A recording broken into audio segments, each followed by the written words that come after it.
তো জীবনে সব কিছু কিন্তু আমাদের ইচ্ছে মতো হয় না, অনেক কিছু জিনিস হয় যেগুলো আমাদের ইচ্ছা না সত্ত্বেও কিন্তু হয়ে থাকে। তো যাই হোক, আবার একটা নতুন ব্লগ নিয়ে তোমাদের সামনে আমি হাজির হয়েছি। লাইফ বিউটিফুলে তোমাদের সবাইকে স্বাগত জানাই। আর আজকে শুক্রবার, আমার ছেলে স্কুল যায়নি, কেন কি ওকে পাঠাইনি আজকে স্কুল, ওর শরীরটা খুব একটা ভালো নেই, কালকের থেকে খুব কান্নাকাটি করছে, সর্দি হয়েছে।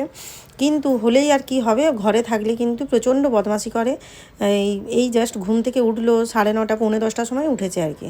উঠেই দেখো চলে গেছে ছাদে, আর গিয়ে এই উনুনটা কালকে ওর বাবা জ্বালিয়েছিল, ও গিয়ে সেটা দেখেছে, আর ও গিয়ে সেই কয়লাগুলো নিয়ে ঘাঁটছে এবং ওটার ভেতরে দিচ্ছে। আর কেউ যদি না দেখে ওকে, তো ও মুখেও পুড়ে নেয়, এত ওর ধুলোবালির নেশা।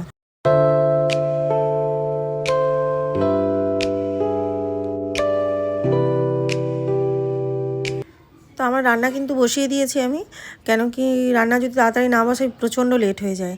আর আজকে আমি কি করছি বলো তো, আজকে করছি ফুলকপি, আলু, বেগুন আর শিম দিয়ে ঝোল, আর বড়ি দেবো ওপর থেকে। আর এটা কিন্তু সম্পূর্ণ নিরামিষ রান্না, আদা জিরে বাটা আর একটু পাঁচফোড়ন দিয়ে বানাই, কিন্তু খুব ভালো লাগে খেতে এই ঝোলটা। আর তার সাথে করছি পেঁয়াজ পোস্ত আর মূলো শাক ভাজা বানাবো। এই যে আদা জিরা আর একটা লঙ্কা দিয়ে বেটে রেখে দিয়েছি।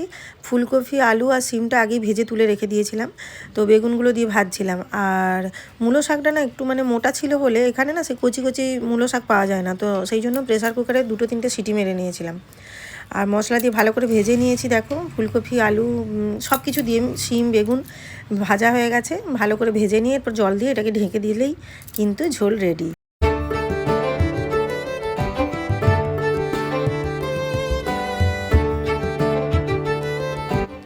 তো দেখো, এটা কিন্তু ঝোলের ফাইনাল লুক, আমার রান্না কমপ্লিট হয়ে গেছে।